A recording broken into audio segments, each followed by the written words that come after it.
Hello, everyone, and welcome to this episode of Ignition Time. So, the bipartisan infrastructure deal is about to cross the finish line. So, what is in the bipartisan infrastructure deal and what is out of it?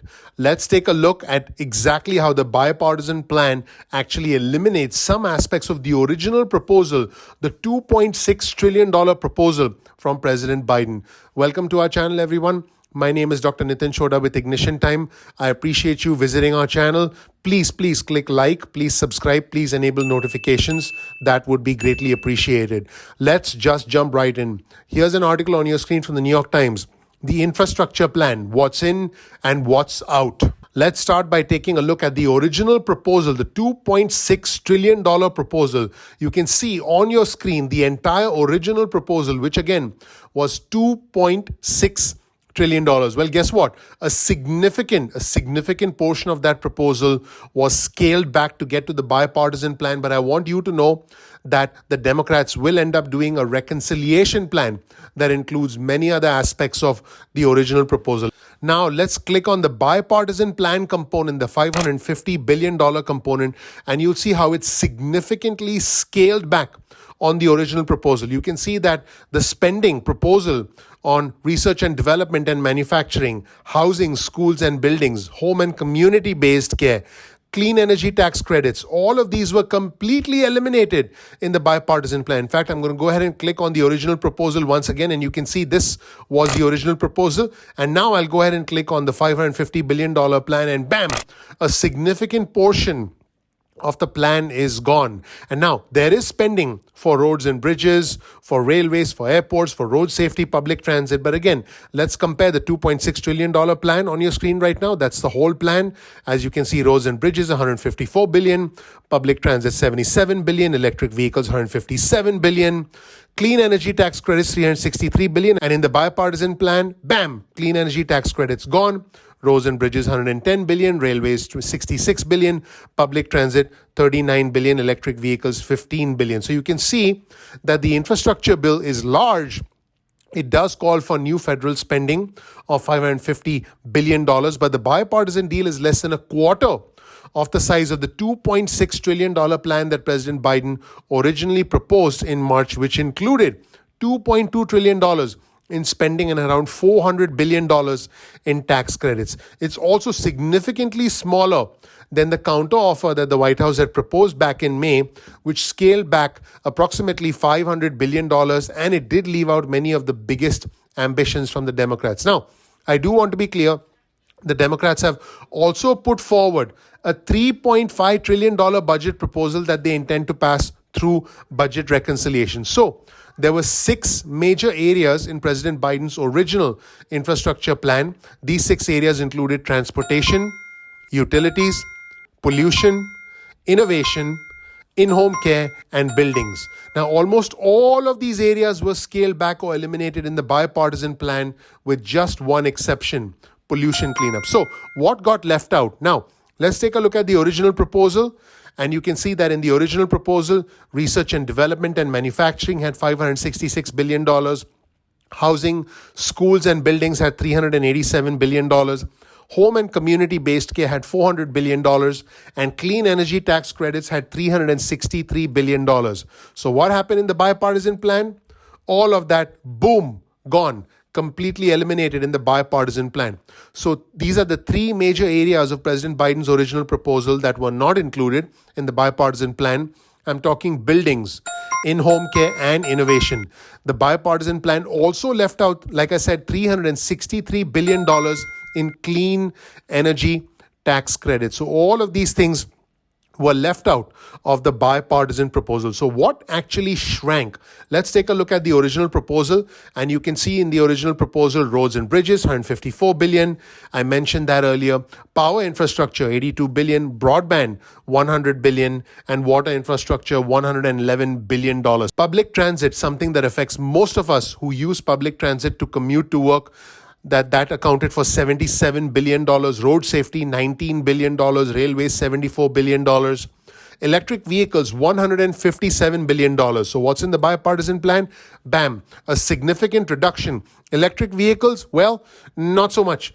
A significant shrinking of the budget for electric vehicles, down from a proposed $157 billion down to $15 billion. Now, the other things did not see that much of a reduction. Well, reconnecting communities did see a big reduction, but let's take a look at public transit. The reduction was from $77 billion down to $39 billion in the bipartisan plan. Road safety, original proposal $19 billion, bipartisan plan $11 billion. Roads and bridges, original plan $154 billion, bipartisan plan $110 billion. Railways, original plan $74 billion, bipartisan plan $66 billion.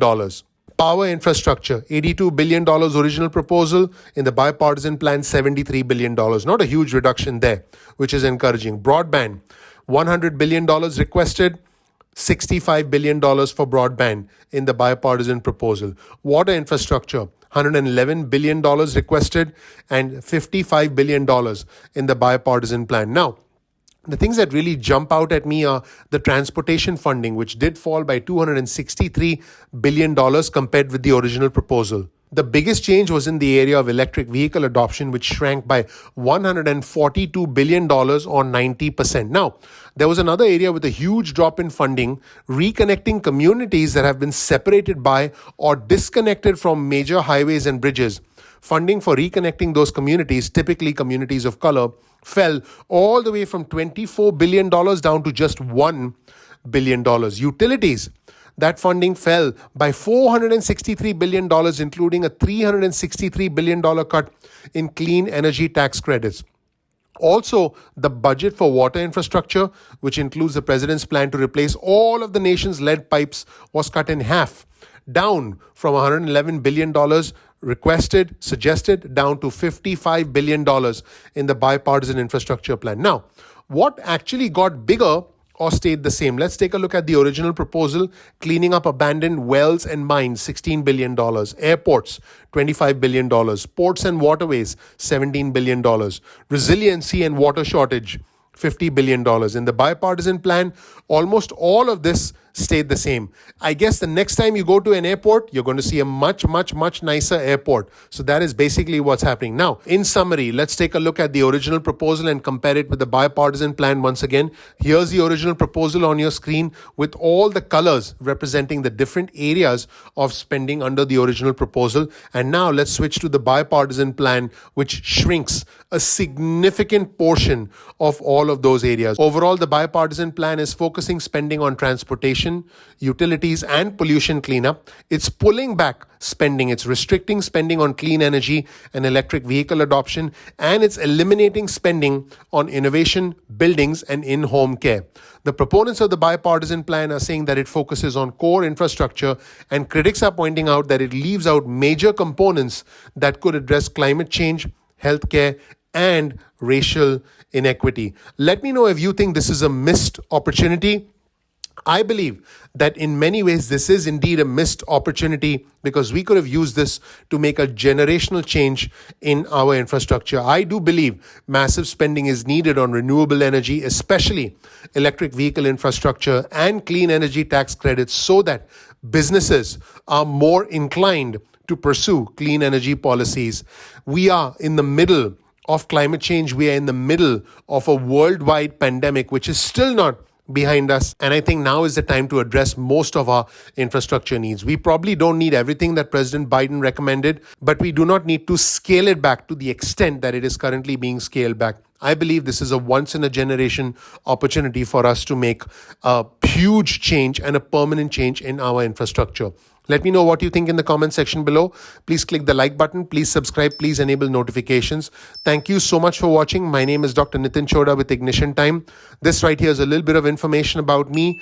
You'll learn how I was able to overcome the cycle of poverty that you see on your screen right now. Check out my introductory video on our channel. I appreciate you. I'm looking forward to seeing you in the next episode of Ignition Time. Take care. Bye.